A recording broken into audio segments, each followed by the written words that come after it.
दोस्तों, अगर आप भी डेविड वार्नर को एक शानदार खिलाड़ी मानते हो तो वीडियो को लाइक करना नहीं भूलिएगा। दोस्तों, धर्मशाला के मैदान पर दिल्ली के बल्लेबाजों ने मचाया ऐसा कोहराम जिसको देखकर पंजाब के शेर खून के आंसू रोने को मजबूर हो गए। तो आखिर कैसे दिल्ली के सामने घुटने पर बैठने को मजबूर हो गया पंजाब का गेंदबाजी क्रम? तो क्या कुछ हुआ आईपीएल 2023 के सबसे रोमांचक मुकाबले में? प्लेऑफ की रेस में कैसे पंजाब की टीम कमजोर नजर आई? इस रोंगटे खड़े कर देने वाले मुकाबले की पूरी हाईलाइट हम आपको दिखाएंगे। लेकिन उससे पहले आप सभी को क्या लगता है, डेविड वार्नर और शिखर धवन में से बेहतर कप्तान कौन है?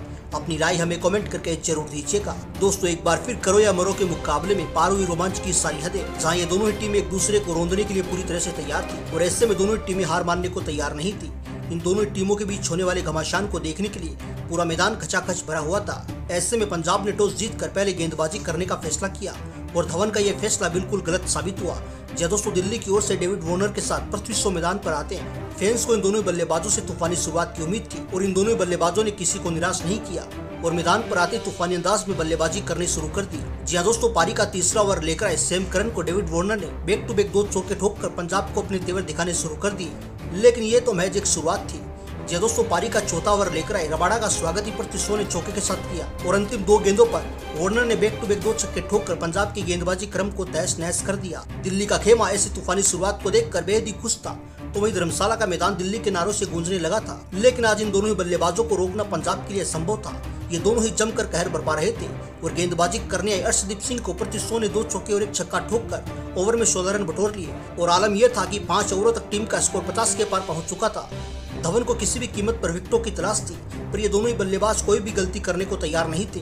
अब अपने तेज गेंदबाजों की ऐसी पिटाई को देखकर धवन ने दीपक चाहर के हाथों में बॉल थमाई, लेकिन सिर्फ गेंदबाज बदला था। दिल्ली के बल्लेबाजों के इरादे ने दोस्तों दीपक चाहर का भी वही हाल हुआ जो अभी तक और गेंदबाजों का हो रहा था। पृथ्वी शॉ ने 2 चौके ठोककर धवन की चाल को भी ढेर कर दिया।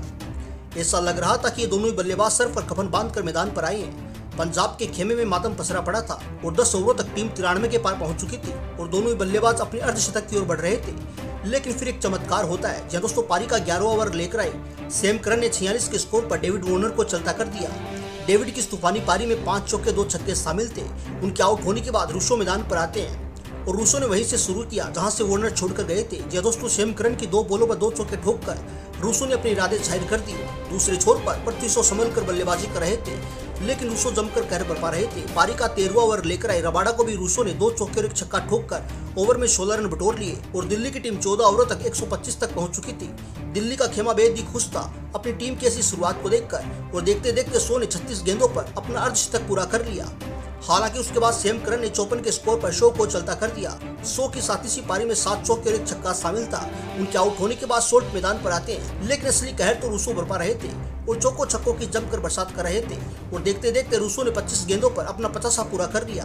दूसरे छोर पर सोल्ट भी चौकों छक्कों की जमकर बरसात कर रहे थे और पारी का अंतिम ओवर लेकर आए बराड़ का स्वागत शानदार छक्के के साथ किया। लेकिन ये तो महज एक शुरुआत थी। जी हां दोस्तों, उसके बाद 2 छक्के और 1 चौका ठोककर ओवर में 23 रन बटोर लिए और इसे अभी तक का पारी का सबसे महंगा ओवर बना दिया, जिसके बदौलत दिल्ली ने 214 रनों का लक्ष्य पंजाब के सामने रखा। लेकिन दोस्तों, आप सभी को क्या लगता है आज का मुकाबला कौन करेगा? अपनी नाम कमेंट करके अपनी राय हमें जरूर दीजिएगा।